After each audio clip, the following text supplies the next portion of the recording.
Alrighty, let's begin. Welcome to the Die-In Theater. This is the pre-show, so just sit tight for the next 5 minutes as I simply chat with you guys and, get you warmed up for the actual beginning of the stream, when we watch the film that will be streamed tonight. Now, as some of you folks already know, yesterday was my birthday, and I would like to say, I'd like to give my appreciation to everyone who gave me some birthday wishes, some well wishes on my birthday, and if you didn't, you can go to hell. Not wishing me a happy birthday on my what the fuck? There's gotta be something wrong with you. You gotta have some kind of mental condition if you're not saying happy birthday. What, is there a war on birthdays right now? I can't believe it. I can't believe... If you haven't wished me a happy birthday, you can still do it. It's 24 hours late, but you could still wish me a happy birthday. I'll take it. I'll take it. It's a late happy birthday, but it's still valid, I guess. At least it's a well wish. And I definitely really appreciated all the happy birthday. I think it was the most love I've ever gotten on my birthday. Part of me thinks it's because most people were inside and on social media and and shit. But yeah, I definitely appreciate it. And I definitely appreciated the love on my birthday, because it was not the best birthday because of the pandemic going on. Not the best birthday. Not the best birthday I've ever had, unfortunately. But it can't be helped. Yeah, I didn't really do anything. I couldn't go out. I couldn't do shit. I couldn't do shit. And it sucked, but, it's whatever. It's whatever. It was probably the worst birthday, actually. Oh, God. But besides the... Besides the happy birthdays, it was probably the worst birthday ever. Just in isolation. Oh, God. But I did get Super Mario Maker for myself on the Switch, and I did play that a lot. And I just like to thank, let's see. Okay, I got a super chat from Podcastage. Thank you, sir. May I get a popcorn with extra butter? Thanks. Well, you're gonna have to talk to Goulash about that. And since this stream, for safety purposes, is held over the internet, you might have to, have it shipped to you, and by then it might get stale, so, yes, I'll get on that, And I got another super chat from, let's see, where? Okay, I got a couple of new super chats. One from Taylor Davis, thank you, sir. Greetings from Kentucky, Doc. Happy late birthday. Well, thank you. Definitely appreciate the love. Oh, yes. And, I got a special sticker. A little special sticker super chat from Katie B. Thank you. Thank you. Alrighty, we are about to begin in about 2 more minutes. Yeah, 2 more minutes, and then we'll be starting. 2 more minutes. It was not the best timing. I was really looking forward to this birthday because it was on Friday the 13th. It was on Friday the 13th. It's the first, I think, one of the only birthdays I've had that's on a Friday the 13th, and it was really special to me. I couldn't really do anything. I couldn't really do anything. I couldn't really take much advantage of it. And I had a video up that day, too. So that also sucked. I also had a video up. I had to put up a video. So I couldn't really stream because that would, overshadow the video, which takes a lot more effort to make. So, yeah, not to be a buzzkill at the start of the stream. Just wasn't the best birthday, just because you pretty much was just stuck at home, doing some social distancing. Unfortunately. But I'm here. I'm here with you folks now. So, we're gonna enjoy some Last Man on Earth. Let's get the actual stream started already. Okay, we've been looking at the Die-In Theater from afar too much. Let's switch things up, Goulash. That's more like it. I like this. Greetings. I'm your host, Dr. Wolfula, and welcome to the Die-In Theater, my little home away from home for film viewing. I'm your host, Dr. Wolfula, and I know I just said that, but honestly, the background music is a little distracting to me. I know you folks probably can barely hear the background music, but man, it's blaring in my ears. I turn it down a little bit. But yes, I'm streaming a movie. I know a lot of you folks probably can't go out to the movies now, because of the pandemic. But, you know, I'm going to try to give you guys a little bit of a drive-in theater experience like usual. And honestly, the drive-in should come back with this pandemic happening. I feel like drive-ins will make a resurgence if this pandemic turns out to be longer lasting than we think. I don't know. I feel like people will really appreciate just being in their own cars, separate from each other. But I guess we'll see. Hopefully we'd get some drive-ins back. There's definitely an upside to them. And I got some super chats. I'll address them soon, so don't worry. I'll read them in just a bit once the actual movie starts. And what movie are we watching? You probably are wondering. Well, it's simple. The Last Man on Earth, starring Vincent Price, based on the Richard Matheson novel, I Am Legend. Yes, very topical movie during these pretty terrifying times, I must admit. Things aren't looking so great. Things are not looking so great at all. There's a lot of end of the world talk. I don't think that's gonna happen, but there's a lot of hysteria and fear and stuff. And what better movie to show than a movie about the end of the world due to a pandemic? Oh God!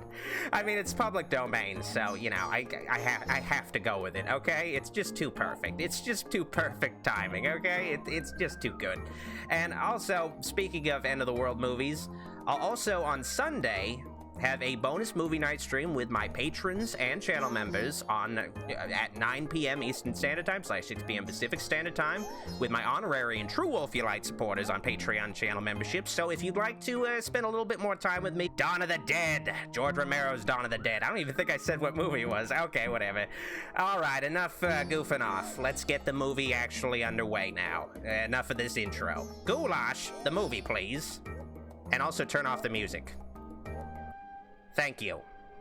Now we have the movie. Hell yeah. And I have to address my super chats. A little overdue. Let me get to them. Okay, Napalm Seth has a super chat. Happy late birthday, Doc. Really enjoyed your Cannibal Holocaust review. Glad to be spending the evening with you and everyone else. Well, thank you, sir. It's great to have you here. And thank you for the super chat. And I got another super chat. I can't find it, though. Let me see. Let me try to find... Oh, here it is. Here it is. Hey Doc, it's Shelby. Just wanted to say thanks for liking the art of Twitter. Oh, the art on Twitter, and I'll be posting more soon. Your videos have been helping me through my recovery and can't thank you enough. Happy B-Day. Well, that's great to hear. Thank you for the super chat, Shelby. Alrighty, now let's turn our attentions to the film at hand. Now, this is one of the early end of the world movies. Like, there were some here and there. But this one really was like one of the first that was just like, yeah, the world has ended. There's like one guy left. And it also introduced another thing prominently that I'll get to once we get to it. But yeah, this is an apocalyptic film. An apocalyptic film, like one of the earliest ones. And it's based on one of the earliest apocalyptic novels. Of course, there was the Mary Shelley novel, which I think it was, I don't remember that. I think it might have been called The Last Man on Earth, but I might be mistaken. Yeah, but there was a Mary Shelley novel about the end of the world.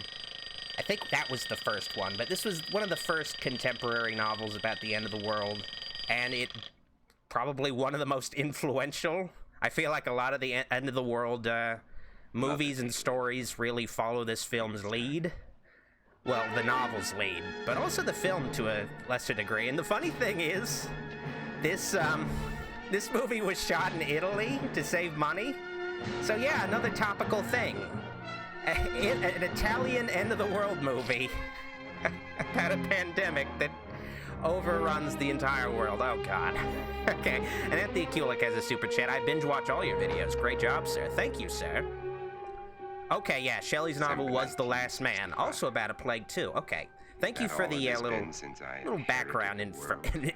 The little background info, Reverend Demo. Seems like 100 million.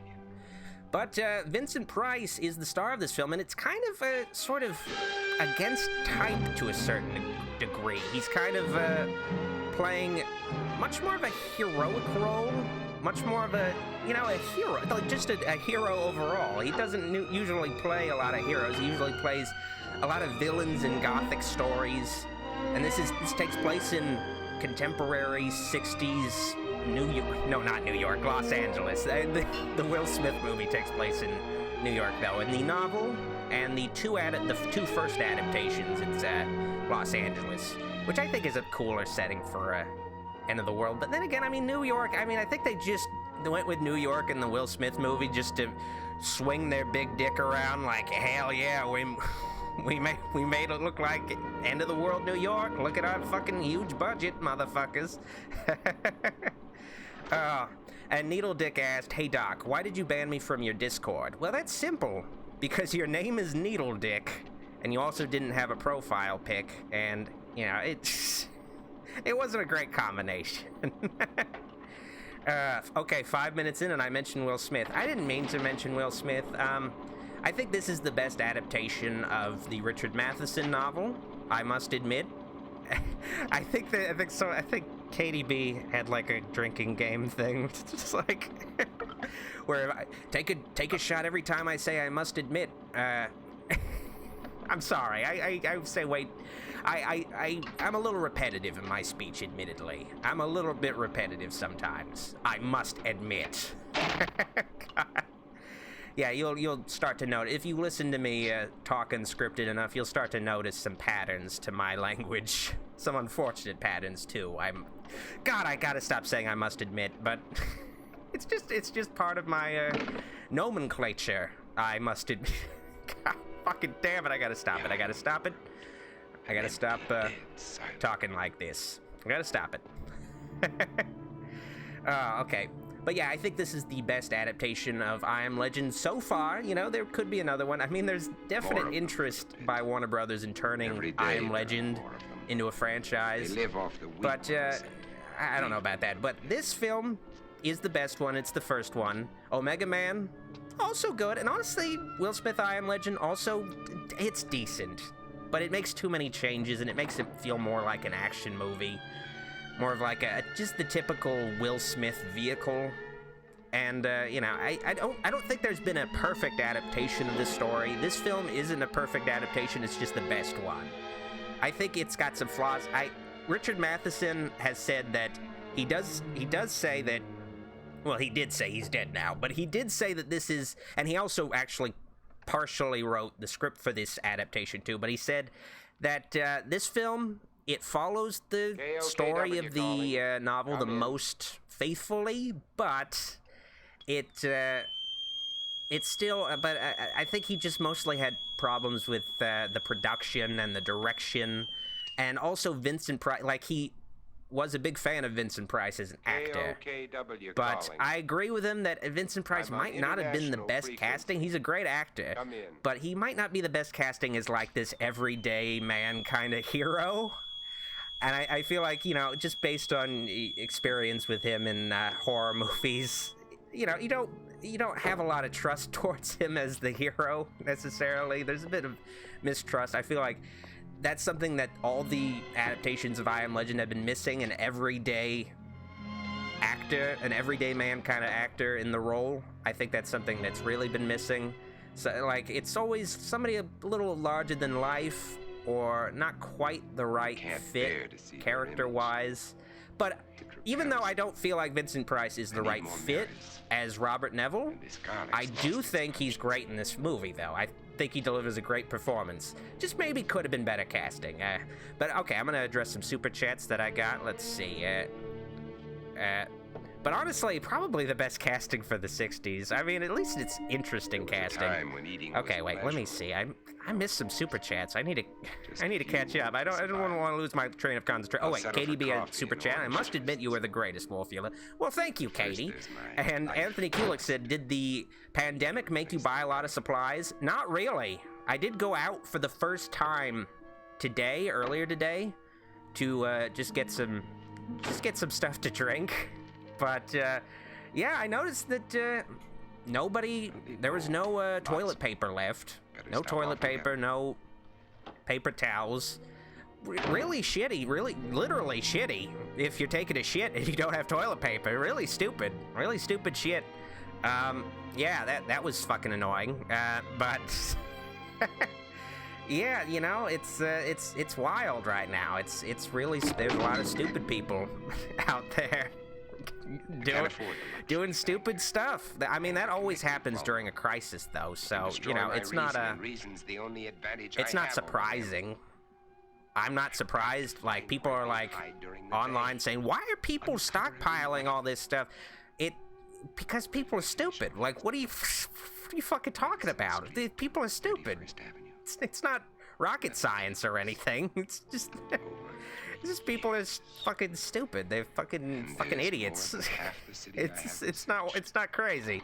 Honestly, this movie we're watching is so realistic. Like, of course there would just be one guy left. Like, based on, if this was a more serious pandemic, of course there would be one dude left after, and of course it would be Vincent Price, realistically. Okay, I must admit that even though, you know, he's not the best choice for Robert Neville, Vincent Price is probably the most likely to survive an apocalypse, though. Not in character as Robert Neville, but I think that's the most realistic choice. So I could see what the Italian producers were going for now. It's just realistic, really. So yeah, okay. Vincent Price, perfect casting now. I've done a 180. I've done a 180 now. I've done a complete 180 because Richard Matheson said he ideally would have had Harrison Ford as Robert Neville. I do agree with that. That Harrison Ford in his prime would have been fucking pretty great. I think it would have been perfect. He's not like some over the top pretty boy chiseled action star, but he's also, you know, he's got a more everyday man kind of appeal sort of to him than even as Indiana Jones. Like, he just sort of just comes off as just a regular dude. A bit of a regular dude, at least compared to, I mean, at the end of the day, he's a professor and stuff, and he can sort of have more of that range as like an adventurer / professor, where, yeah, it makes sense for him to be a scientist, but also being this guy who's very dynamic. I think that would have been cool casting for a I Am Legend film. Now it wouldn't be good casting. Harrison Ford phones in all of his performances now. Unfortunately, for the most part, he phones in all of his performances. Yeah, it's really that's sad. But and also, of course, he's old, so that wouldn't have been good either. That would not have been good. Oh well. I can get rid of them later. Now, the funny thing about this film that had Richard Matheson really hopeful and made him get on board with the film right away is that they said that the producers said that they were going to get Fritz Lang to direct this movie, which would have been fucking a big deal. Pretty much one of the fathers of cinema, like just the earliest pioneers of cinema as an art form. That would have been a fucking big deal. But now they got a guy who mostly was known for directing Addams Family episodes, so I can understand if the direction honestly, I feel like it's a solid production overall, but yeah, it probably could have been in the hands of a greater director. It would have been even, just of course, honestly, even better than just with in the hands of a TV director. At the time, too, in the 50s, with how simplistic a lot of TV productions were compared to film productions, there was a big. Now there isn't much of a huge difference between a TV production and a movie production. They're very similar. Like, there's not. I mean, okay, there are some differences because the writers have more power.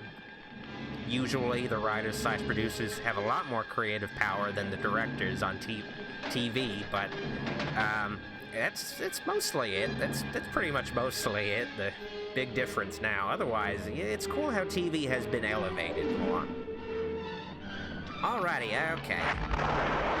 Yeah, this is gonna happen soon. I think we're gonna see a Vincent Price-looking motherfucker just lighting dead bodies on fire. And just so you know, this movie isn't just Vincent Price driving around, just driving around, taking care of all the dead bodies in Los Angeles. But honestly, I do sort of see why they went with New York in the the last adaptation because it works better as like a isolated place than Los Angeles because of all the rivers and stuff. And also, it also adds some claustrophobia because Los Angeles is very sprawling, and New York has all the buildings, and it's just a lot easier to have stuff hiding around. I can understand why they went with that in a film adaptation. It just gets the isolation across better, but still, this is a better film. This is definitely the better film, and honestly, they would not have the budget or the ability to make Rome look like New York anyway. So honestly, they do a decent job of making. This is Rome, like where they shot the film, and it looks passable as Los Angeles. It looks pretty close. It's pretty fucking close. And yeah, I don't see any toilet paper on the shelves in this convenience store he just walked in. There's plenty of meat products and shit. Not a single. Oh well, I guess It's still fresh. Oh, okay. No, I was like, is this sort of a... It's been a while since I saw that. I think the last time I saw this film was like 10 years ago, or maybe even more, so it's been a while since I've seen this film. So I was like, is this like his storehouse where he stores all his food and stuff? I guess not. Yeah, well, we're gonna get to the antagonist, but as far as you guys know, who have not read the book and have no familiarity with the 3 films, and also, to a lesser extent, the Asylum film that was made, I Am Omega. This is just a movie where Vincent Price is alone at the end of the world. That's all you know so far. I'm hoping we get to the threat. I want to try to save my commentary, because this film is very influential. It has influenced pretty much most of, like, just through the sheer genetic makeup of pretty much how things get passed along from film to film, like descendants-wise. This movie has had a great influence on the apocalyptic film genre, and also, of course, that's pretty much due to Richard Matheson. How long will I have to keep but I think this movie had the most cultural, I think the most cultural penetration. The most cultural penetration at the time compared to the novel, of course, because this is a movie. So I think that this was the germ that really pretty much what led to a lot of the post-apocalyptic films we have seen since. And thank you, Jason Johns. Now, I do have to say that I think it's so strange that a remake of this film was released like 7 years later as Omega Man, starring a guy from Planet of the Apes. I always blank on names. Someone in the chat will tell me. Someone in the chat will tell me. Why do I always blank? It's a super famous guy too. Why do I always blank on names? It's so fucking stupid. Oh, I forgot your super chat, Jake P. Vids? Okay, let me see if I can find it. And if I can't find it, oh, here it is. I'm sorry. Okay, I found it. Jake P. Vids had a super chat that I totally missed. Did you get the Jesus Time bread my mom mailed you for your birthday? It's authentic. She loves your content. Here's some money for toilet paper. I could use it. I think they're going for like $80 a roll now. Oh, hell yeah. I get so much fucking toilet paper. Jesus Time bread, though. I don't know what that means. I think that's a reference to something that I don't remember anymore. Unfortunately. Hatbro says, is this a zombie flick? Not technically.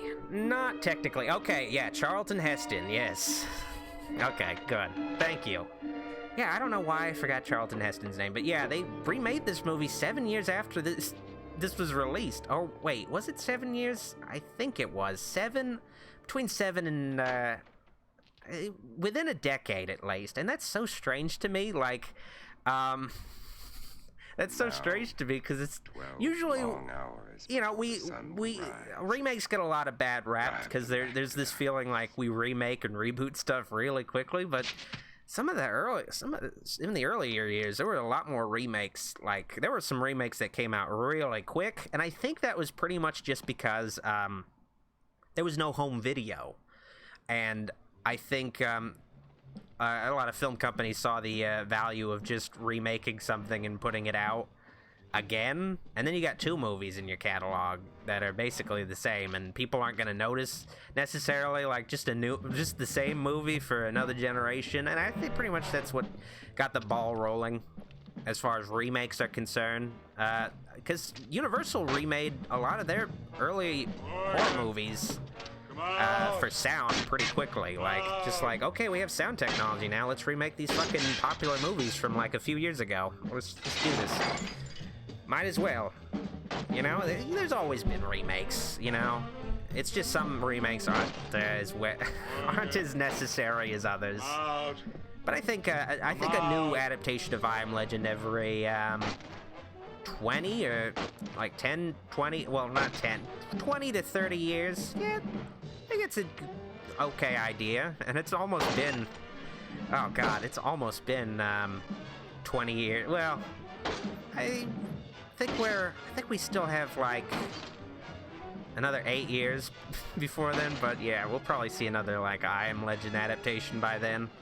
But yeah, well, we kind of passed it, but if you didn't know, this movie has what appears to be zombies.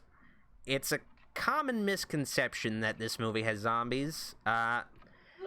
They're technically vampires, but they're not, they're kind of reimagined vampires. In the Richard Matheson novel, they were fast-moving vampires. Like, they were fast-moving and everything, and they resembled humans a little bit more. But in this film, they were made slow-moving. And when you have slow-moving zombies, they appear to be vampires. Like, I mean, when you have slow-moving vampires, they appear to be zombies. I got mixed up. I'm sorry. But this was the first film that, like, this movie pretty much set the standard for what zombies would be later, because George Romero was inspired by this film's take on vampires and just made it his zombies. Like, I don't know if they were necessarily established, like that was the established name with George Romero's first film. I think they were just called flesh eaters or ghouls or what have you. But pretty much, yeah, this was the film that started the zombie craze, kinda. Technically, Night of the Living Dead is what popularized it. But I don't even think Night of the Living Dead necessarily popularized it. That was a successful film, but I think it wasn't until Dawn of the Dead that it got a bit more popularity. But honestly, there was much more, like, zombies, there was always some zombie films here and there, but they got a huge boom in the early 2000s, like a lot of zombie films. And also, thank you, Matt Michel, or Matt Michael, for your super chat. Thank you, sir. His super chat says, "Thanks for all you do, Doc." Well, I appreciate the appreciation. But yeah, it's a pretty fascinating film just because of the fact that it was what pretty much set up zombies in a roundabout way.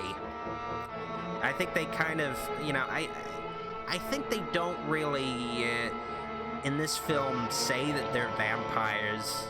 I think it's much more ambiguous. I think they're just like mutants. I think that's pretty much what they're considered. But in the novel, it's much more explicit. These are vampires. But they're not like the vampires of legend, like Dracula. They're not those kind of vampires. They're more like sort of regular dudes that, you're pretty much just regular dudes, kind of. But they can only come out at night, and they want some blood. They want to feed on people. That's something I hated about the Will Smith movie. Oh, man, I got a really generous super chat from Nate Malice. Hope you had a great birthday, Doc. Well, I definitely having a pretty good after birthday, thanks to you, Nate. Thank you, sir. Appreciate it. But anyway, yeah, that's something I didn't like about the Will Smith adaptation. They pretty much made the vampire, like, I guess they didn't really want it to be zombies. I think they wanted them to be pretty much, like, they just felt too monstrous. They felt like just way too over the top. I think that's intentional, though, because it's a big budget movie with Will Smith, so he has to fight CGI monsters. Like, I didn't really like that, but, you know, it's because of the kind of movie it is. It needs something, I guess it needed something over the top, but it just sort of loses the personality by making them these mindless, over-the-top CGI mutants, but I don't know. I thought that movie was overall just entertaining and decent, but just a bad adaptation. Not great, not a great adaptation, but overall entertaining film. But it definitely felt like just a Will Smith vehicle for the most part. Like, just, okay, we need to give Will Smith a big movie, like, to take advantage of this guy while his career is still doing good. I don't know. I feel like Will Smith is, he's unfortunately in a bit of a downturn, I think. Maybe things can swing in a better direction for him, but I feel like Suicide Squad was his chance to make a name for himself in superhero movies, but that didn't quite work out at all. I don't think they called him back for the James Gunn Suicide Squad. So yeah, I think that's the end of that. Oh, Anthony Kulik has another super chat. Do you think horror has passed its prime, Doc? I don't think so. I think, the horror genre just goes like there are basically different waves where things get where the genre gets a little bad. This is like when you spend way too much time building shit in Minecraft and you forget, oh shit, it's night. Oh no, the zombies are out. Okay. But yeah, without this movie, you wouldn't have Minecraft zombies. God. You wouldn't have that, kids. You Zoomers watching this? Okay, but anyway, but yeah, the horror genre goes in waves, pretty much. There's always like this period of time where things just aren't super great, unfortunately. I feel like, after the golden age of horror, from and also just the early days of horror, like from the 20s to the 30s, like that was a lot of great horror films, a lot of seminal films that really just pushed the boundaries. And then in the 40s, things kind of died down a bit. There wasn't as many great horror movies coming out, unfortunately. Some remakes, too, I think. And also just unnecessary sequels, like really, just really low-rent sequels. I do love those sequels, though. Just for how cheesy they can be and fun to watch. But they're, some of the Universal horror sequels just got wacky at a certain point. Just got wacky, like just to the point of self-parody. Which made Abbott and Costello meet Frankenstein just feel like the natural conclusion of that era. But you do have stuff that. But honestly, there was just a shift to more the sci-fi genre towards the 50s, like it was the space age. In the 60s, you had films like this and films like Night of the Living Dead, and Night of the Living Dead was kind of, and also Psycho, and like the 60s, things were getting better. I feel like that's what we're doing right now. We're seeing signs of more great horror movies coming out, and we'll eventually just get.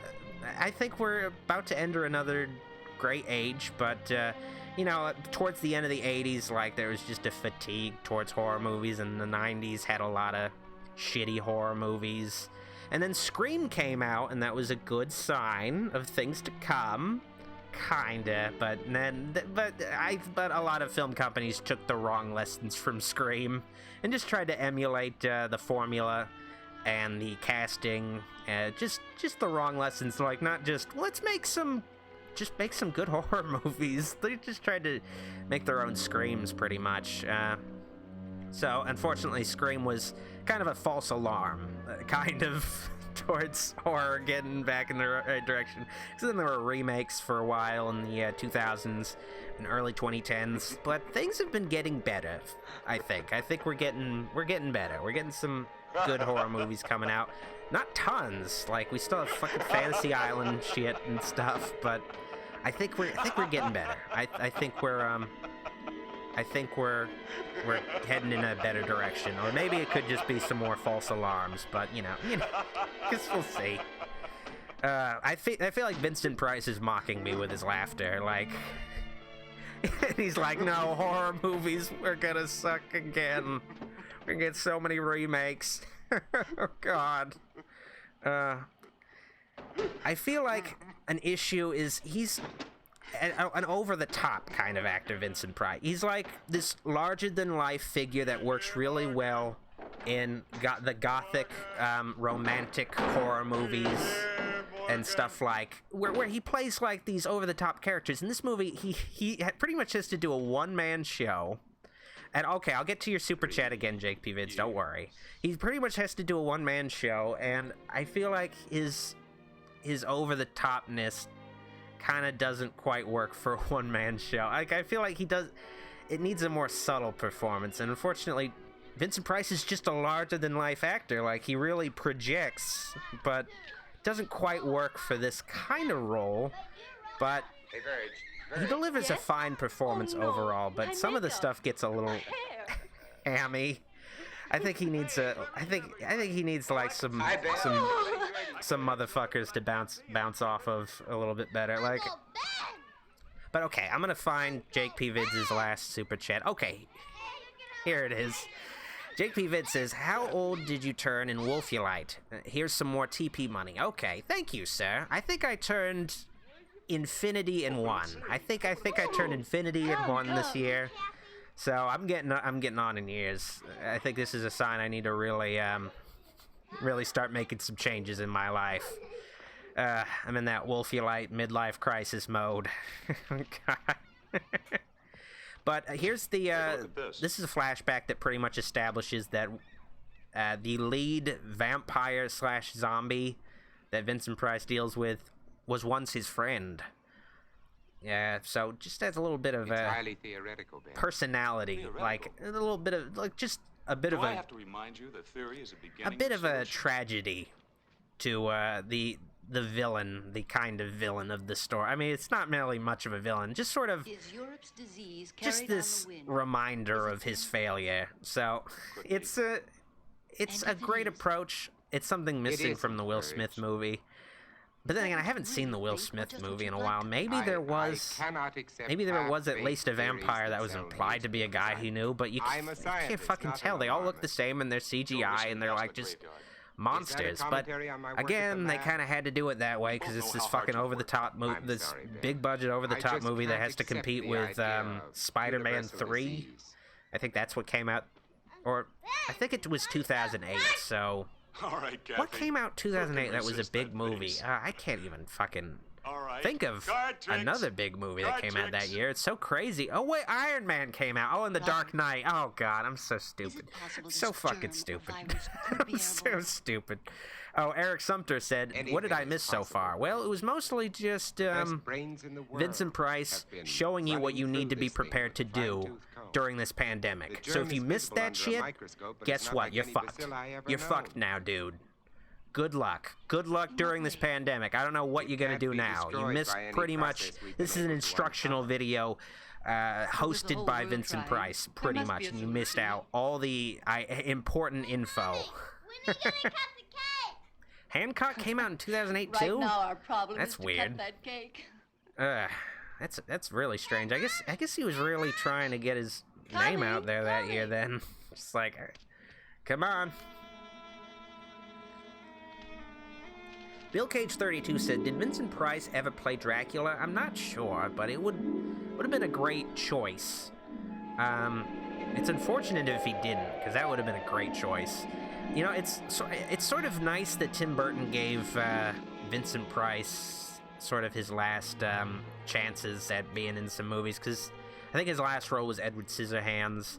He also did the short film for Tim Burton. It was pretty nice of Tim Burton to do that, because I think Vincent Price's exposure to a lot of the next generation was pretty much through Edward Scissorhands. I think so. I don't know if he did a whole lot during the 80s. He did some stuff in the early 70s. I don't know if he did a lot during the mid 70s to the 80s that much. So it was nice that he was given just this last role, this sort of swan song role that let him penetrate again. Let him penetrate the pop culture of the next generation that didn't grow up with his films, and like pretty much I feel like extended his legacy a lot more. Like, well, A lot more than it would have been. I mean, well, then again, he was in Scooby-Doo. How could I forget? He was in Scooby-Doo. Oh, he was in Dead Heat, too. Oh, I reviewed that movie, too. It's been a while since I've seen Dead Heat, though. It was one of my earliest reviews. I think... You don't have to. I think, I'll be all right. who was in that movie? I think, All right. what, Bill Piscopo? Or I think it was Bill Piscopo, I think. Yeah, I think it was Bill Piscopo was in that fucking movie. Yeah, rest in peace, Vincent Price. He definitely kept the genre alive during some not-so-great years, during some not-so-great overall decades, but he really, pretty much kept the genre continuing to, I'm pretty sure he was one of the few reasons to go see a horror movie around this time period. But I mean, there was I think it's safe to say, yeah, it's pretty much, if you're gonna see a horror movie, it's got to have Vincent Price. That's how you're gonna legitimize it in the 50s and 60s. Yeah, he's honestly kind of like a horror version of Walt Disney, kinda. It's all we're working Yeah, on he at the also lab lived to be 82, as Bill Cage 32 Maybe you points better have out. He sense. lived a long time. He lived a long life. And I think he was acting in the 30s, too. So he was, acting for so many I have decades. to. Just Bob, keeping busy. Bob. I think he was probably one of... No, I mean... Everything's gonna be I think all one right, of the sweetheart. first actors that just was horror movies are, my career overall as an actor. This is what I do. This is what I fucking do. This is and I think that was what led to the downfall of a lot of early horror actors that made a big name in horror, but pretty much fell into obscurity until they were eventually, rediscovered through television for the most part. Like Bela Lugosi, unfortunately, fell into obscurity towards his death, which is a relative obscurity. Of course, everyone knows Dracula, but even around when he was alive, people forgot he was alive. So, unfortunately, Those cells are still I feel like maybe he should have... Well, I mean, towards the end, he tried to embrace his horror legacy a bit more through the Ed Wood films, but, Yes, I heard. it was a little too late at that point, I think. Yeah, it sort of sucks, though, to be typecast and to be frustrated with it, but if you're good at doing something and if people want to see you do something, might as well do it. You might have another chance to do some cool shit in another genre, another second chance. Because Boris Karloff, he was smart with his career. But he got lucky because Frankenstein's monster, it gave him a lot of exposure, but it's a monster. It's something that it's totally separate from him. So he was able to have a career that lasted until he died, which was pretty damn good. And he adapted with the times, too. He, Boris Karloff was like, yeah, I'll do TV. I'll act on TV, and another generation appreciated him on TV. You gotta be willing to change with the times, and also, just do what you gotta do to keep your name out there, because, it sucks being typecast, but, at least you're working. I mean, that's something I appreciate about Matthew Lillard. He's been typecast. He's pretty much Shaggy to a lot of people, but he accepted it and voiced Shaggy in the cartoons. Now he's got a day job that he can rely on. You just gotta do it sometimes. It's sort of hard to bounce back from playing Shaggy, so he's like, I'm just gonna make a career out of playing Shaggy. And even though Will Forte is playing Shaggy in the new movie, from what I believe Matthew Lillard... Oh, yeah, he is... I think Matthew Lillard's still playing Shaggy in the next animated movie. He showed on Instagram that he was recording it. So, yeah, he's still the TV and direct-to-video movie Shaggy. So there's that at least. Now, is this bacilli or isn't it? It doesn't alter. And this bacilli is found Now, in the this, blood of every Robert infected Neville... person, Well, or in is this it? movie, it's not Robert Neville. It's Robert Morgan. But this version of the character differs from the novel. In the novel, Robert was pretty much just a regular guy. I think he worked at a plant or something. But in this movie, he's a scientist, which definitely it gives you more of an idea. It basically is exposition explaining. It's necessary exposition explaining how this virus, how this disease it came to be and existed, because otherwise, you know, the thing with this movie is that it does have narration, but it would have to really rely on narration to explain all the disease and stuff. So it's just a nice sort of it doesn't make him an everyman, unfortunately, but it's a nice bit of efficient storytelling that you have to do with when you're making a visual medium. And thank you, Danny Nightmare, for the belated birthday wish. I appreciate it, sir. Subscribe to Horror Addicts' YouTube channel, where Danny resides. His content resides, at least. Matthew Lillard's best roles, as Podcastage points out, are Scream, Hackers, and SLC Punk. Yes, he's a really great actor. He's unfortunately just been typecast. You know, he's done some great movies and delivered some really great performances, but unfortunately, a lot of people just don't. Well, it's not that people aren't willing to see him.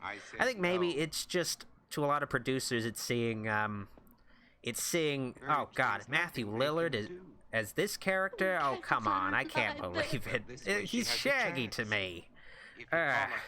He's Shaggy. I can't believe him as this serious character or something, which is unfortunate.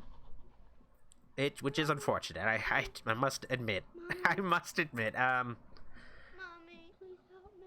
But you never know. Hopefully he'll get a renaissance.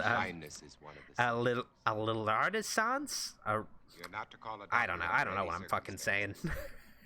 Hopefully we get to see more of Matthew Lillard and stuff. I mean, he's doing some TV work, so there's that at least.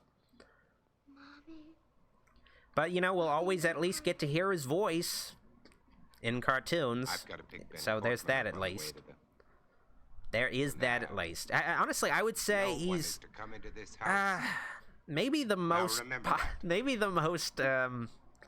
what's the word? The most talented. Yes, talent. Why didn't I think of the word talented? Why do I struggle so much to think of words? He's the most talented actor from the live action Scooby-Doo movies. I think it's safe to say. Second most talented is Linda Cardellini, I think. Well, okay, well, I don't know. Sarah Michelle Gellar is pretty talented, I guess, but definitely Freddie Prinze Jr. is not super talented, but you know, he is a cool guy. He's a nice guy, at least. And he does some voice stuff every now and then. He's pretty okay in that too.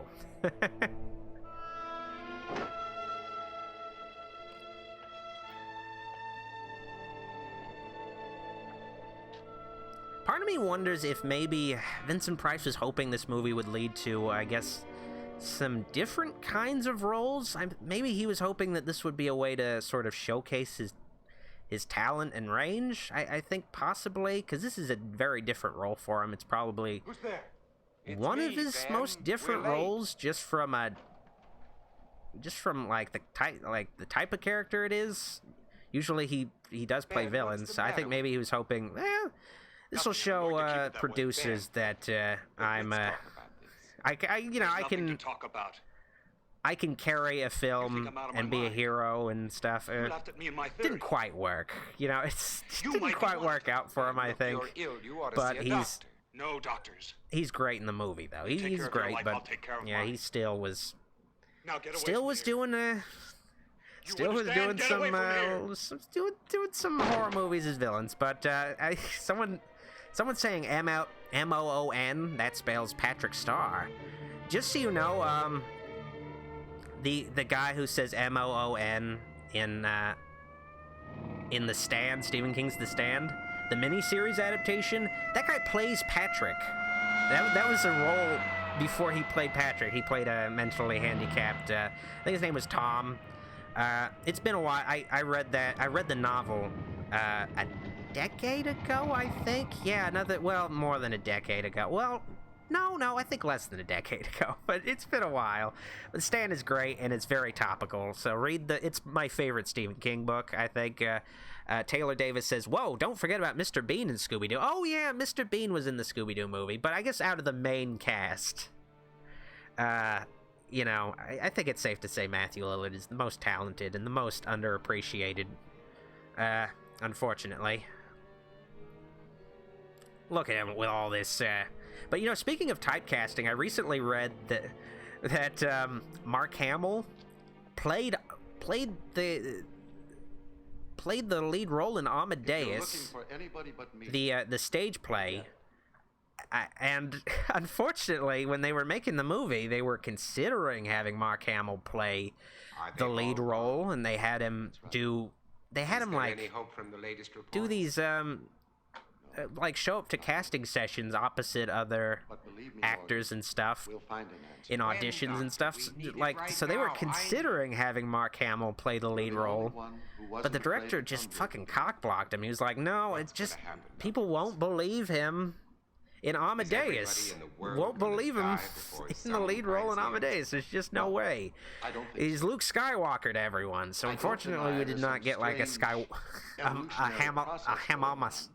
Okay, I gotta stop trying to make puns on Renaissance. It's not working. But we didn't have like a second age with Mark Hamill as Mozart. Unfortunately, that would have been great. That would have been neat. But instead, they wanted to cast unknowns. But damn it. It would have been great seeing Mark Hamill in that kind of role. Would have really legitimized him, but maybe, I don't know. He's a great voice actor, at least. He's a great voice actor. He's the best Joker. Amadeus. Yeah, I would have liked Amadeus, but it's unfortunate we didn't get it. You know, honestly, there's something about Vincent Price's wife in this movie that kind of reminds me of Heather from the Blair Witch Project. I don't know why. There's just something about the face shape, I think. I don't know. And, you know that nose anywhere. You know that fucking nose anywhere. It's just something, I don't know, a little similar.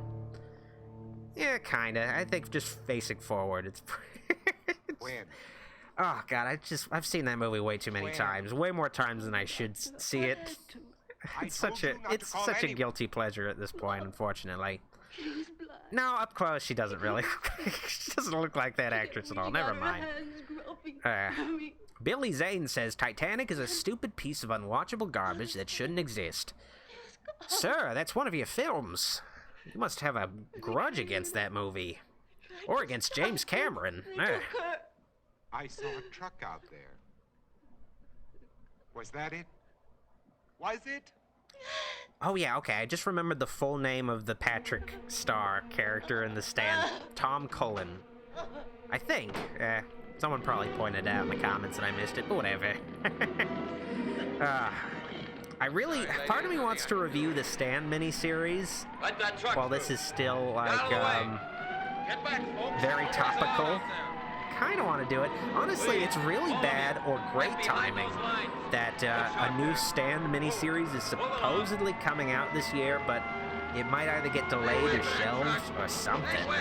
Because I don't know if they want to necessarily have some of the bad press, because a lot of people will just be like, oh, they're taking advantage of this thing, when really they were shooting it and writing it and making it before this whole thing started, so it was just sort of really bad timing. It almost makes me think that this is just a viral marketing campaign that was taken way too literally for the new Stand miniseries. Oh God! And also, I got another super chat from Katie B. Thank you, Katie. Anytime I say the word series, it sets off my voice assistant on my phone and watch. Oh, another super chat. Thank you. Hey, you don't belong in here. Get out. I gotta try to avoid saying that because it always triggers my phone or my watch. Are in there, including my own. MOON. That spells The Stand. I do agree with you, Sonny. 123 boy 1. Billy Zane is God. I think he would be a good Lex Luthor. He's got the voice for it, and he's fucking bald. It's like perfect. It's like he was born to play the role of Lex Luthor. I would really like that. Unfortunately, I feel like they don't necessarily cast cast things based on who is right for the role. Especially these days, they mostly just cast based on who is like the most fucking famous they can get. I think Jesse Eisenberg is a great example of that. Oh, let's be very topical by making Lex Luthor a Mark Zuckerberg type of dude. Like, no, just make him the true to the character. Don't be all like fucking try to be clever with it and shit. No one wants to see no one wants to see a Mark Zuckerberg as a supervillain. Like, it's just lame. It might be topical, but it's just lame. It's lame. Oh, Billy Zane, you're selling yourself too short. You were more than decent in Zoolander. I think you carried that film. I think you definitely carried that film. But yeah, he's pretty much lost everything at this point, and this is his whole origin story. Which is consistent across, I think, all the adaptations. I think so. Like, no. He has a wife and a kid, but it's much more... I think it's much more... It's just not great. Just like, okay, we need to make it really... We don't want to show Willow dying. Willow Smith dying over a short period of time, or like getting... We just have the kids explode. Have the kid explode. Have the kid and wife just fucking explode in a helicopter. Like, just make it cool. I think maybe it's just not all that tragic. I think maybe they consulted Michael Bay for the Death of the Family. Speaking of which, Death of the Family, not really the best Batman. Oh, I was gonna say, oh yeah, Death of the Family, a great Batman arc. No, actually, not really, not that great. God, but thank you for the super chat, Mondo Company Limited. I really appreciate it. Happy 24 hours late birthday, Doc. Should I brave coronavirus to see the original King Kong at my movie theater? What's your prognosis, Doc? Don't get corn. Well, it depends pretty much on how many people will be there. I think you're kind of safe with King Kong, a film that came out, I think, okay, how many, 1933, so 67, 87 years ago. I think you're safe. I don't think there's gonna be a ton of people in the theater. Just hardcore fans who want to see it on a big screen, which I would love to see it on a big screen. I'm a big fan of King Kong, so you probably only see, like, just a few guys, you know? Just a few guys, especially with the coronavirus. I think you'd be safe. I think that'd be a movie worth seeing. But honestly, try your best to try to avoid public spaces if you can. Unless you want to die. And potentially want to be responsible for spreading a terrible pandemic. Like, just go to all the Chili's and Outback Steakhouses and shit. Just do it. Just fucking do it. It is an unfortunate, real big economic hit that has been taken. You know, it's unfortunate. You know, a lot less people. I went out and it was creepy. It was really creepy. I mean, I went out around rush hour today, and it felt like it was... Who is it? There was a decent amount of cars and people out, but it felt like it was, you know, rush hour. It's usually so fucking busy and there's so much traffic and shit. It felt like it was just like, oh, this is the dead hours of the... this is pretty much the dead hours. Everybody's like at school or at work or something. Like, just a regular amount of cars. I can only imagine what it was like earlier in the day. Like, I feel like this shot is really iconic to me. Like, it always stands out to me. And also, thank you, Podcast Age, for the super chat donation. I really appreciate it. You have a list of 5 essential horror movies. Putting me on the spot here. Okay, well, I mean, Texas Chainsaw Massacre is my favorite. I feel like that's essential. I think if I was gonna pick a Universal horror movie as essential, I'd go with Bride of Frankenstein. Let me think. I think for the historical merit, maybe Nosferatu would probably be in there. Like, it was a pretty big deal in the silent era. And just, you know, this isn't a list of my favorite horror movies. These are movies I think that are essential to the horror genre. I think Night of the Living Dead there too, and I think Halloween as well. I think those are pretty essential horror movies, like really essential viewings. I think they say a lot about their respective eras, and they push the boundaries in certain aspects, and they feel like a bit of a culmination, or in some cases also Psycho. Like it's hard to really make a list of just 5. It's hard. It's difficult as far as like important movies. It's you know, Kathy Catacular says, you mean Bill Cosby is not in this movie? Last time I checked, he's not in this movie. I don't think there's any black people in this movie. They're just shot in Italy in the 60s, so, you know, probably... And also, there's only one man in this movie, too, so... Unfortunately, I can't really riff on somebody resembling Bill Cosby. Oh, well. So much for that, I guess. I want to see The Last Cosb on Earth, though. I want to see that fucking movie. Oh, zip, zap, zoop, pudding pops. I gotta stockpile all the pudding pops. Zip, zap, zoop. Or I guess it would be the last pudding pop eater on Earth, I think. There was a time when The Thing, 1972 is essential. I think you're mistaken. The Thing came out in 1982, but it's a great film, too. I don't know if it's essential as far as, like, it's fucking, it really pushed the genre. It's a fucking amazing film. I don't know if it necessarily pushed the genre in, like, by essential films, I don't mean, like, great films. I feel like movies that are, like, these movies, like, define the genre and, really, you know, pretty much set the trends and, established a lot of different concepts and ideas and stuff like that, I guess. Because The Thing is a great movie, but it's an adaptation of a book that came out in the 30s, or a novella that came out in the 30s. So, you know, it's a lie. And that was already made into a movie. Not a faithful movie, but Wait. But it is a great movie, though. It's definitely a great movie. Come back here.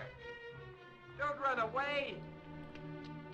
Oh, honestly, I'm surprised Vincent Price would scare away any dogs. I feel like dogs would want to hang out with Vincent Price any chance they could get. I've got to find him.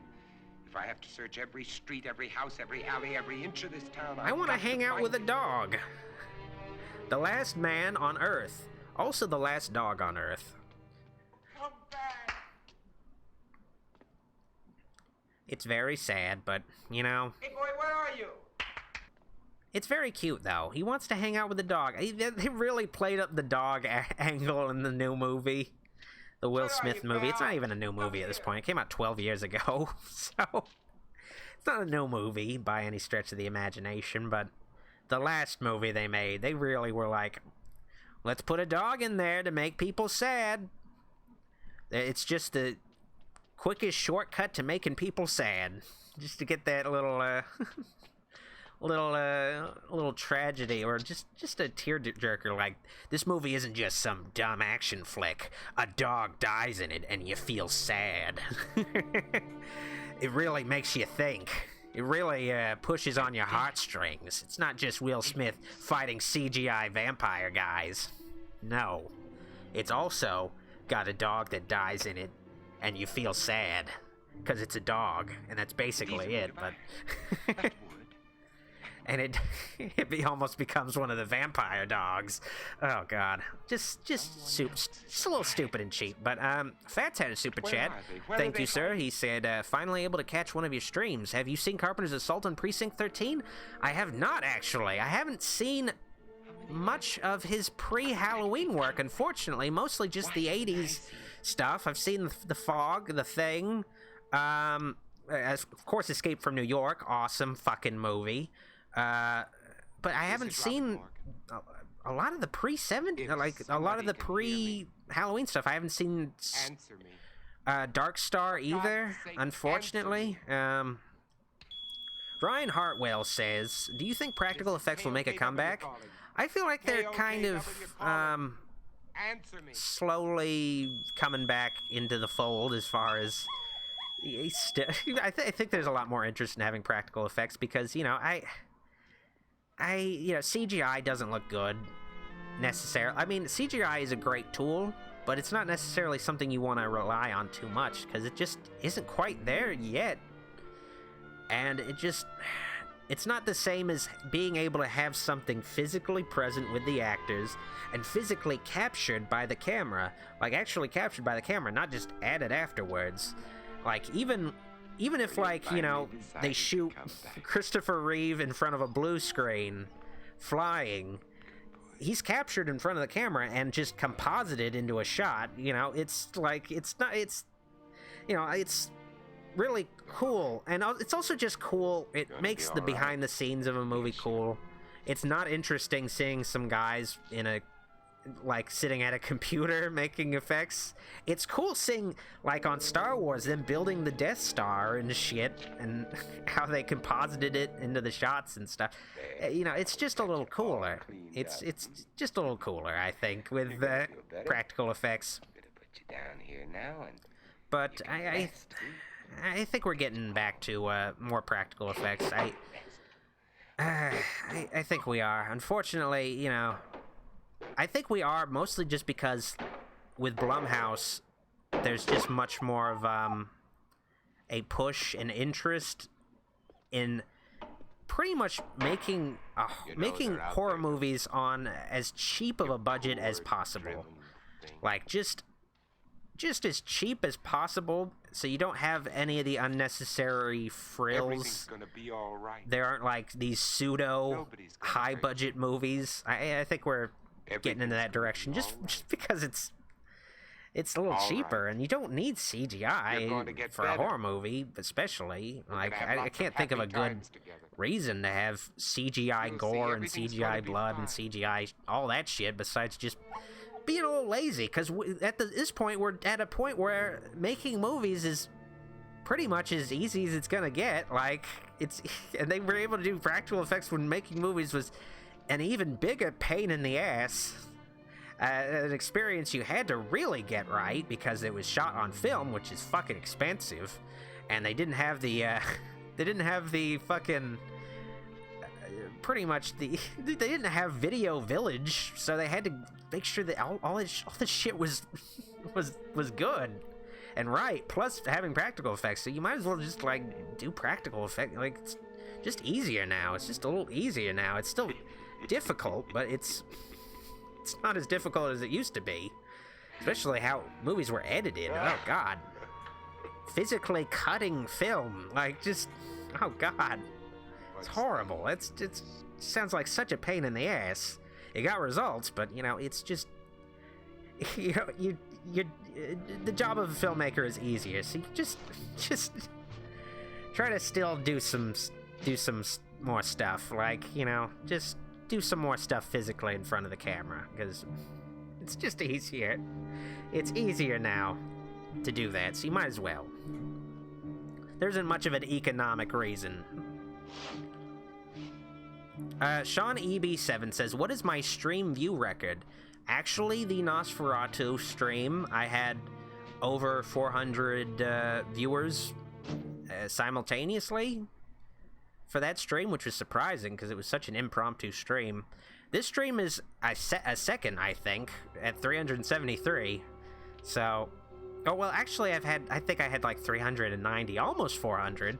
So yeah, doing pretty good. I think it's clear that the best time to stream is on Saturday nights and not Friday nights. For whatever reason, I just thought Friday nights were better for people, but I guess not. I guess Saturday nights are just ideal.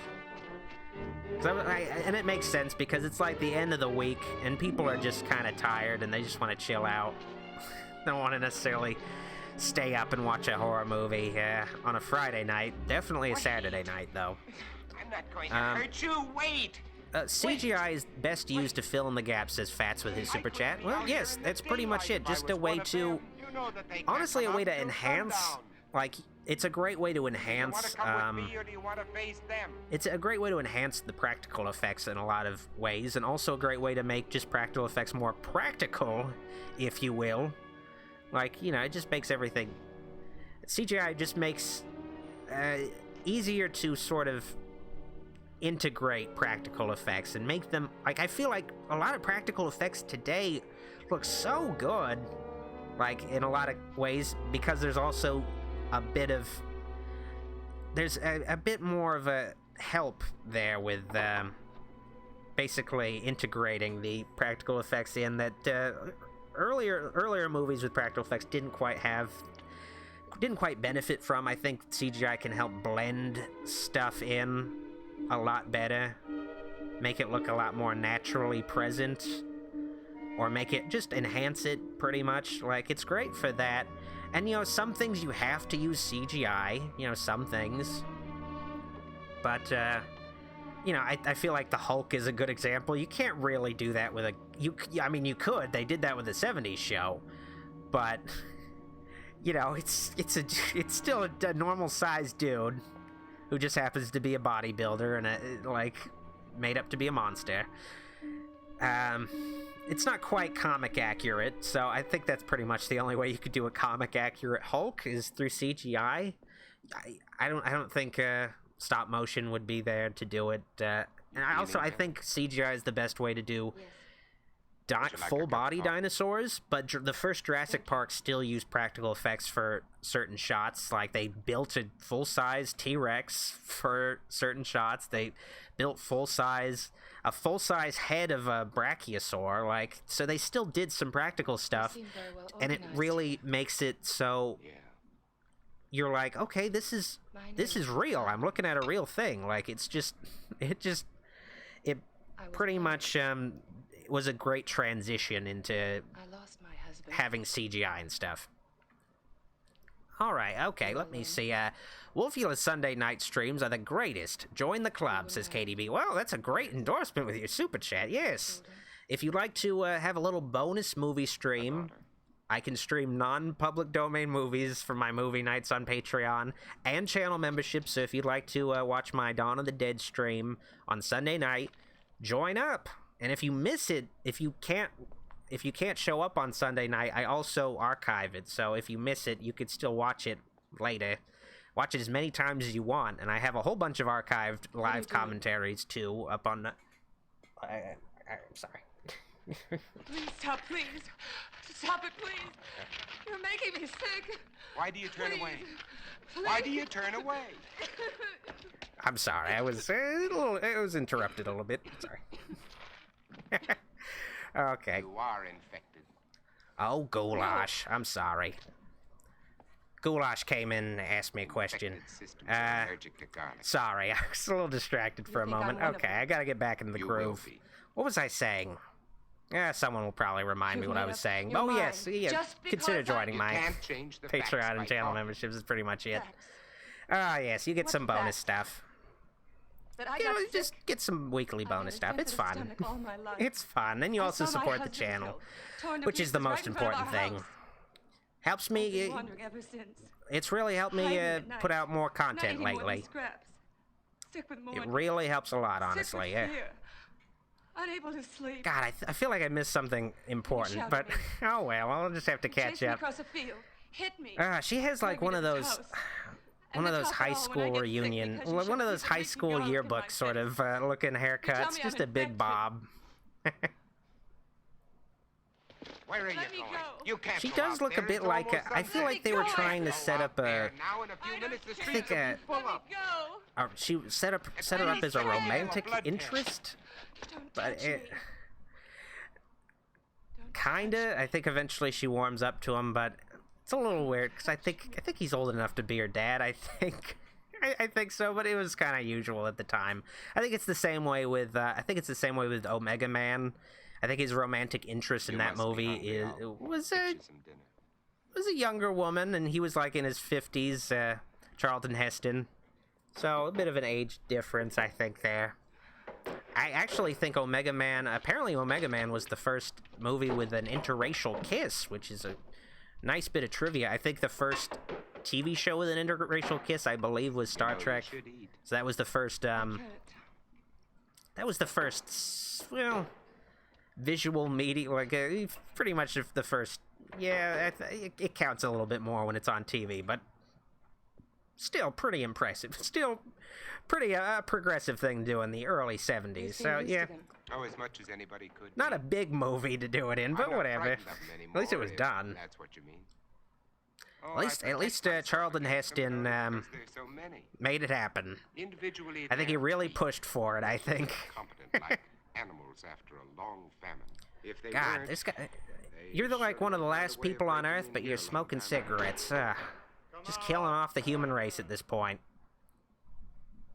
Now, the that. obvious difference that still been makes forced. oh wait, oh shit, I think I missed a super chat. Oh, sorry. Let me go He was find like a it. kid brother. I think I missed If I it. could find him and destroy him. Yeah, I think I missed a super chat. Let me see if I can find it. When I find him, I'll drive a stake for Er. him, just like all the others. Okay, I can't find it. I think Jake P. Vids had another super chat, but I missed it. Let me see if he says what it is. Oh, wait. Oh, okay. Oh, wait. He says, it asked if you could play any role in any movie. Who would you want to play? That's a laugh. I think I would like to play Or perhaps it's Mr. because a long T time ago when I in a worked Panama, biography I about was his put to life. sleep by a I think that would be really cool. My theory is that the I think I would want to go with Mr. T. I don't know if I would be the best casting for it, but that's who I would want to play, I guess. That's who I would want to play. It would be horrible casting, but hey, it's what I want. If I get a genie, guess what? I'm gonna say Mr. T, and you guys are gonna have to deal with Dr. Wolfula as Mr. T. Just hopefully he dies soon, so we finally get the Mr. T movie. I wonder if we will get a Mr. T movie. I feel like he's an important guy. Will you do if I am infected? He's probably lived a pretty interesting life. There's like a picture of him as Santa Claus with Ronald Reagan's wife, the First Lady. It's incurable. It's an interesting picture. Maybe we could find out the story behind that. So, you know, I think that's a good enough reason to make a Mr. T movie, just to find out what the fuck was up with that picture. I don't know what the context was. But you don't. I'm interested in it. I think it'll be worth it just for that.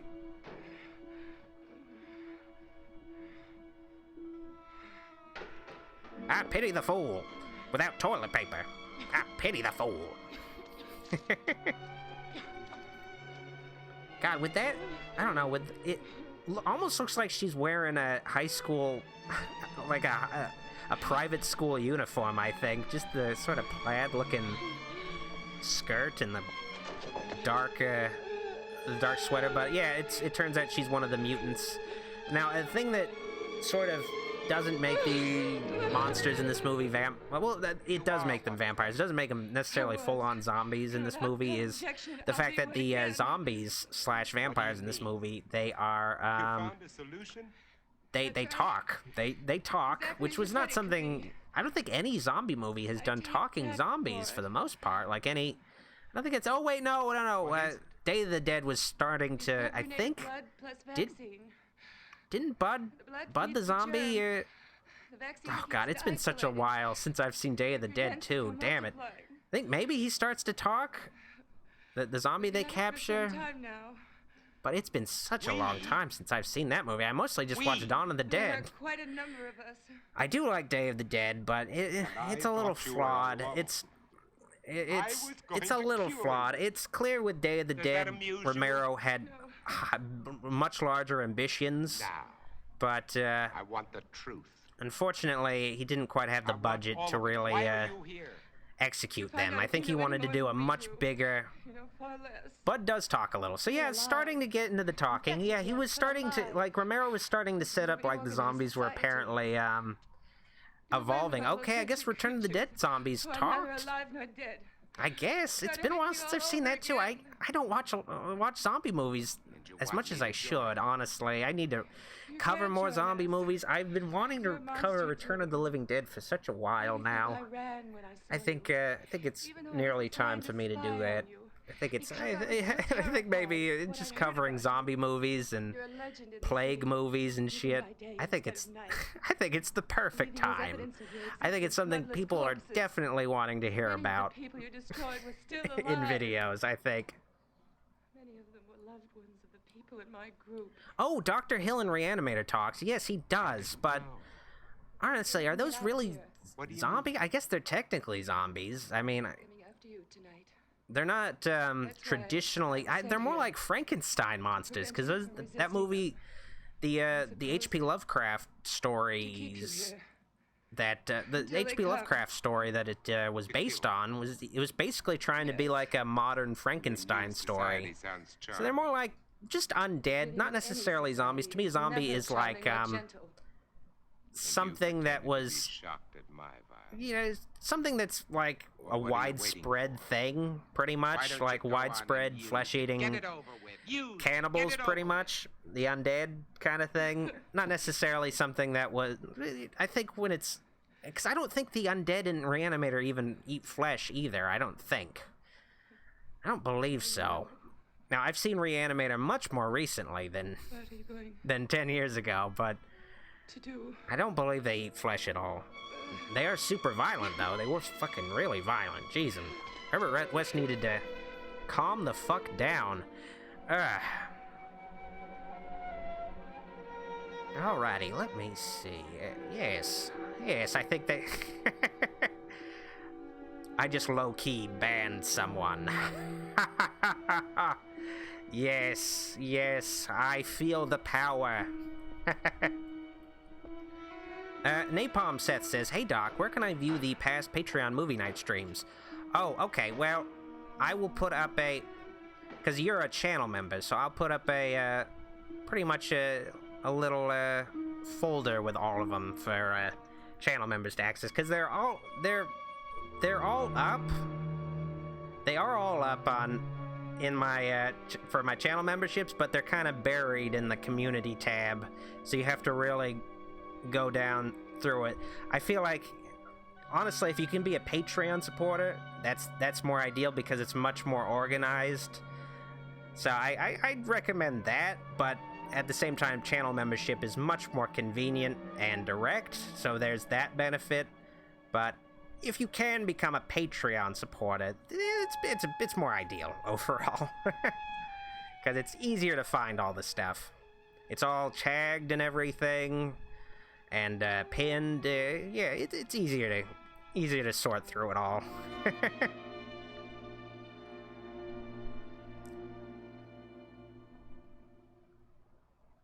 are you doing?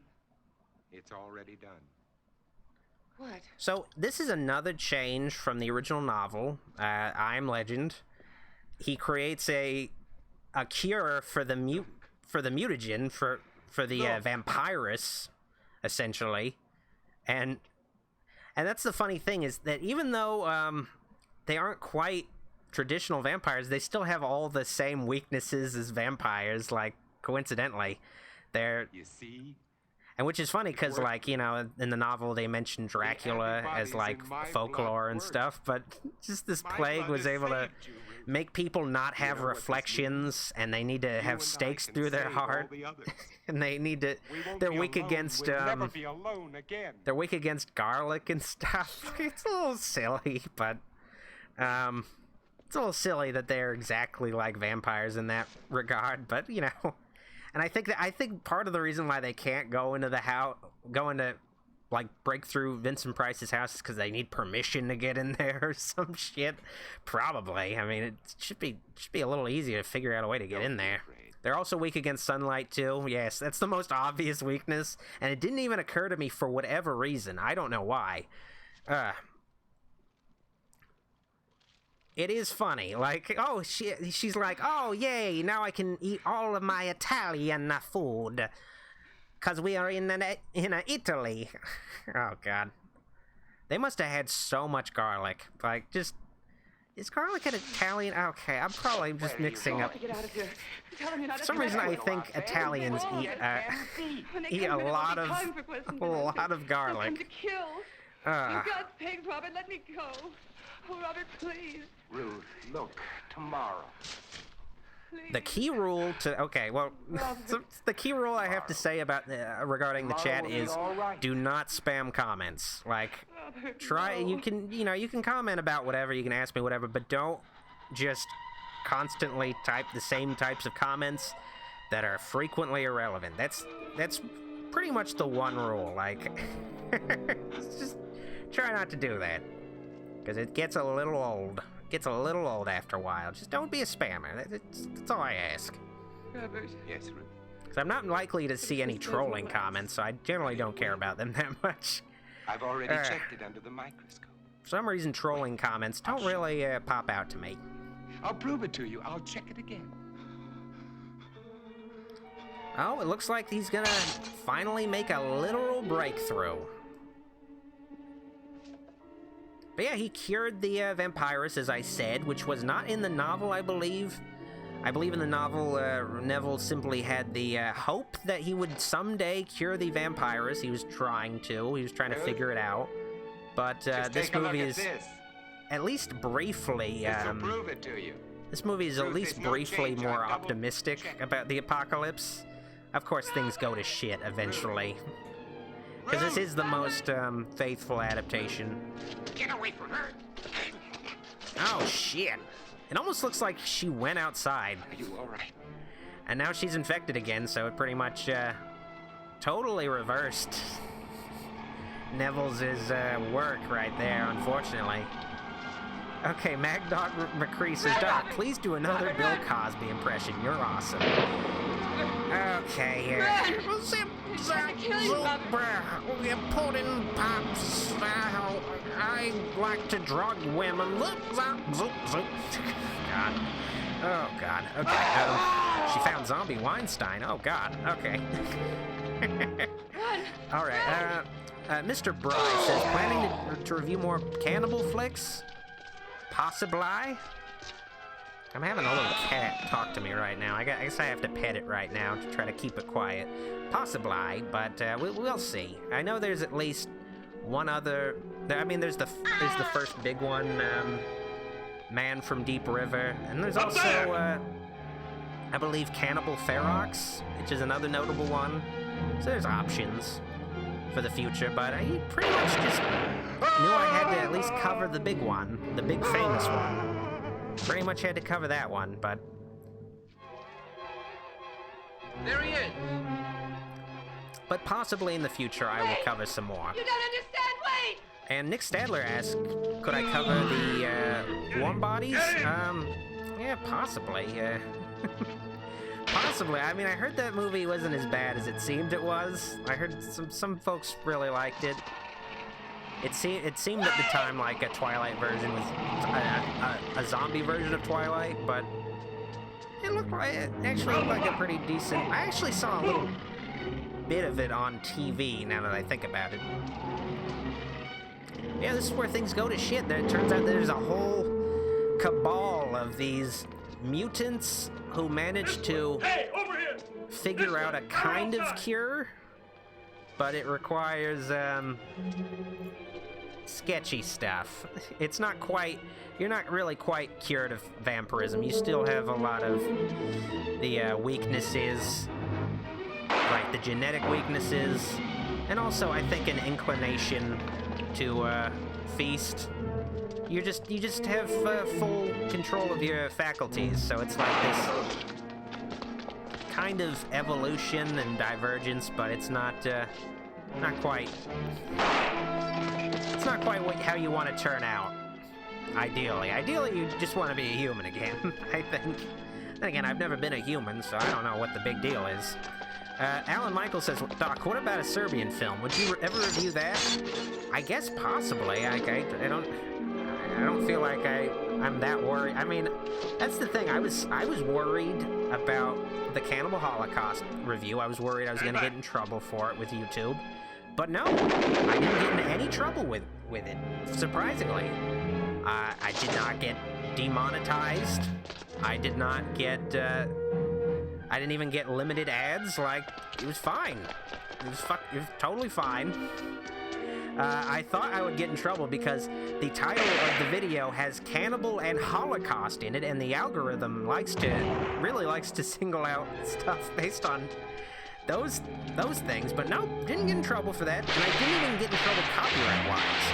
I did get a content ID strike on that video, but only briefly. I disputed the content ID, I said it was a review, it was fair use, and the film company that owns it said, okay, that's fine, monetize your video, you own it, we're not gonna put ads on it ourselves, you can put ads on it.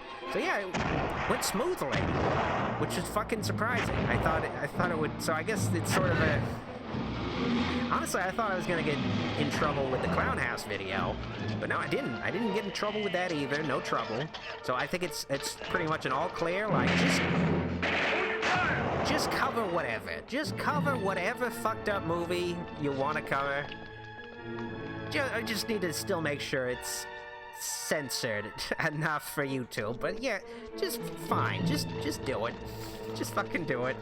Because there's still certain things in that movie I could not show on YouTube, for sure. But and also with Serbian film, a lot of. But then again, I feel like a review of Serbian film would be so shitty because all that movie is pretty much about is just shocking you, like showing you shocking shit. And if you don't see it, like it's just me, like I feel like most of the content of the video would just be me describing it. I think it would would be kind of funny though, if I did what I did with the Cannibal Holocaust video at the end and just had kittens like cover every shocking thing in the movie and just describe it. I think that would at least be funny. Maybe that's a decent enough reason to cover that movie, I guess. Have I watched Funhouse from 1981? I did, the Tobe Hooper film. Very good. Very good early slasher film. Yeah, great time. But yeah, this is the end. My dear old friend. The end for Vincent Price in Last Man on Earth. It turns out that, yeah, it is pretty accurate. He is the last man on Earth. All these guys are just freaks, but they still do look like, really, just still look like people. I think it's sort of a weakness of this being black and white, kinda. It does give the film a good look, but if this movie had color, they probably could have gotten across how freakish these people are. If it's some makeup or something. Maybe if they had a little bit more of a budget, they could have made them look a little bit more gaunt, a little bit more freakish, kind of. But, you know, they had to do what they could. I love this quote from Vincent Price. Vincent Price. What did I do? Vincent Price. It's been a long stream. I'm a little goofy at the end. But I love that. I love that quote. Freaks, all of you. I'm a man, the last man. I didn't know. Yeah, they were afraid that he would really disrupt their new species, I guess. Which just isn't that just the way? It's just people are destined to be self-sabotaging in a lot of ways. I think society is destined to. Well, I think that's the message of a lot of horror movies, but. Not necessarily totally accurate, but kind of accurate. Sorta. I guess we'll see. I guess we'll see how this current pandemic plays out. Oh, and thank you again for the super chat, KDB. I really appreciate it. There's nothing to cry about. We're all safe now. It's sort of a subversion, because it's like they're the monsters to us, but to them, they're just people, and he's the monster. It's sort of this subversion. But there you go, and just in case you didn't know, this is the end, and this is one of those movies that does not, one of those older movies that does not have credits. I think that only happens with, films that are part of a, let me get the music playing, yes, and get back to the car. I think it only happens with movies that are part of a specific film unit, a specific film union, so, yeah, so I feel like unions were much more of a, recent thing, so a lot of people went uncredited in older films, unfortunately. Oh well. But anyway, that was Last Man on Earth, a classic. Indeed a classic. One of my favorite Vincent Price movies, for sure. It's definitely a highlight of his career. And I think it's the best adaptation of I Am Legend by Richard Matheson. Like, just a really great film overall. It still has some weaknesses as an adaptation, but, you know, it was the first one, and it was pretty much tackling a totally new sort of type of film, a totally new type of story, too. So I feel like it still holds up. It's honestly still holds up pretty damn well, and it's definitely very relevant in the current climate right now. So I hope you guys all enjoy it, and hopefully it was very educational regarding what you might possibly have to do in a brief amount of time pretty soon. Hopefully not, I guess. But hopefully, you know, if the world goes up, I'll still be here entertaining you all, but I'll be entertaining you by recalling horror movies and pretty much becoming your god king and just recalling all the horror movies. Like, and this happened in Halloween, yes. Oh, but anyway, I'm gonna call it a night now. Well, not quite yet, but before I do that, I gotta get some stuff out of the way. I gotta give some shout-outs to my True Wolfulite supporters on Patreon and channel memberships.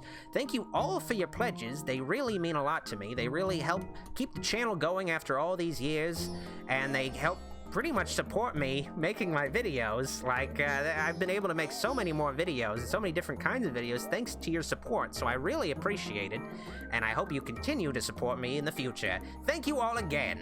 Thank you all again. Oh, God, I love you guys. Alright, before I go also, just remember, keep in touch with me on social media, Facebook, Instagram, and Twitter at Dr. Wolfula. Also, if you like the video, like it, and subscribe if you want more, and click the bell icon, because if you came into this stream late, if you click that bell icon, you're more likely to get a notification. It's still a little spotty, apparently, according to people, which, of course, it's YouTube. It's super buggy. It's a very buggy site. They don't spend a lot of money on YouTube. They make a lot of money on YouTube. They don't spend a lot of money on it, so try to click the bell icon and hopefully you'll get a notification in the future. Yeah, stay subscribed, like the video, comment, and let me know what you thought about the stream later. And yeah, that's pretty much it. And finally, consider supporting my Patreon or join the channel memberships by clicking join, and you'll get some bonus content, including my Dawn of the Dead bonus movie stream on Sunday night. So if you want to see that, consider pledging to the channel and you get a little bonus content right there. Ah, hell yeah. Hope to see a lot of you on Sunday night. I really hope so. And if you can't make it Sunday, you can still see the archive later, so consider it. I'd really appreciate it. Anyway, good. Oh, and also I'll probably have some more streams here on YouTube a lot more frequently because of the current pandemic. A lot of people are probably going to be indoors and they'll probably want some more entertainment, and I'll try to oblige. So, you know, you don't have to support me on Patreon and channel memberships if you just want some streams. So, you know, if I'll have some streams here soon, so don't worry about that. Don't worry about that. I'll have the same weekend die-in theater stream like usual, so keep an eye out, everybody. Okay, now I'm finally heading out for the night. Dr. Wolfula signing out. See you all next time.